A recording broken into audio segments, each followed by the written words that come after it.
ভারত মহাসাগরের নীল বিস্তারের বুকে নিঃশব্দে জেগে থাকা গ্রেট নিকোবর দ্বীপটি দীর্ঘদিন ছিল মূলধারার আলোচনার আড়ালে। সভ্যতার কোলাহল থেকে দূরে সমুদ্রের সান্নিধ্যে বেড়ে ওঠা এই দ্বীপ আজ হঠাৎ করেই ভূ রাজনীতির কেন্দ্রবিন্দুতে উঠে এসেছে।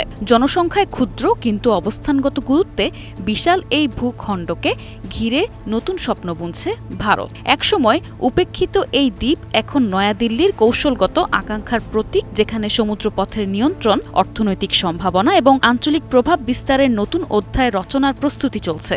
একটি গুরুত্বপূর্ণ জলপথের ওপর সামরিক ও অর্থনৈতিক নিয়ন্ত্রণ প্রতিষ্ঠার জন্য আশপাশের অঞ্চলে ঘাঁটি তৈরি করা কতটা গুরুত্বপূর্ণ তা হরমুজ সংকট নয়াদিল্লিকে মনে করিয়ে দিয়েছে।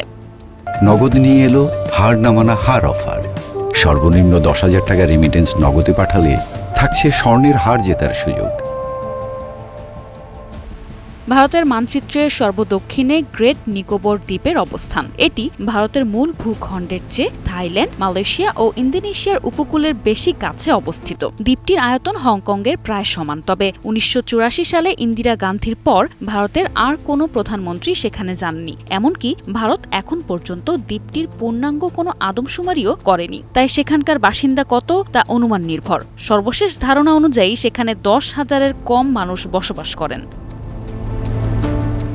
এসব সত্ত্বেও দ্বীপটি এখন আন্তর্জাতিক রাজনীতির অন্যতম মনোযোগের কেন্দ্রে পরিণত হয়েছে। প্রধানমন্ত্রী নরেন্দ্র মোদীর সরকার ভারত মহাসাগরে এই গ্রেট নিকোবরকে একটি প্রধান কৌশলগত ও অর্থনৈতিক ঘাঁটি হিসেবে গড়ে তুলতে চায়। এজন্য 1,100 কোটি অর্থাৎ $11 বিলিয়ন একটি পরিকল্পনা হাতে নিয়েছে তারা।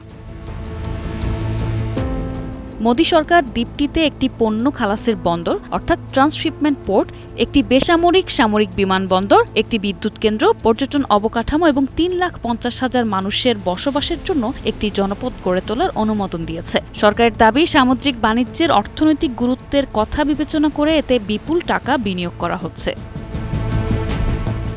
গ্রেট নিকোবরের ক্ষেত্রে এই জলপথ হল মালাক্কা প্রণালী। এই প্রণালী দিয়ে বিশ্বের 1/3 বাণিজ্য এবং সমুদ্রপথে পরিবাহিত জ্বালানি তেল আনা নেয়া করা হয়। ভারতীয় নৌবাহিনীর সাবেক ভাইস চিফ শেখর সিনহা আল জাজিরাকে বলেন, এই দ্বীপের কৌশলগত গুরুত্ব আছে কারণ এটি ঠিক মালাক্কা প্রণালীর মুখে অবস্থিত। এটিকে বাণিজ্যিক কেন্দ্র হিসেবে গড়ে তোলা হলে কেউ আপত্তি তুলতে পারবে না।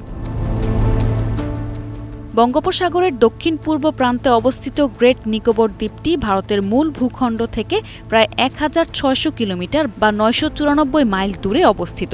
এটি মালাক্কা প্রণালীর পশ্চিম প্রবেশপথের খুব কাছে। দ্বীপটি পূর্ব পশ্চিম সমুদ্র বাণিজ্য পথের পাশেই অবস্থিত। এই পথ দিয়েই পারস্য উপসাগর, ইউরোপ এবং চীন, জাপান, দক্ষিণ কোরিয়া সহ পূর্ব এশিয়ার বিভিন্ন দেশের মধ্যে বাণিজ্য ও পণ্য সরবরাহ চলে।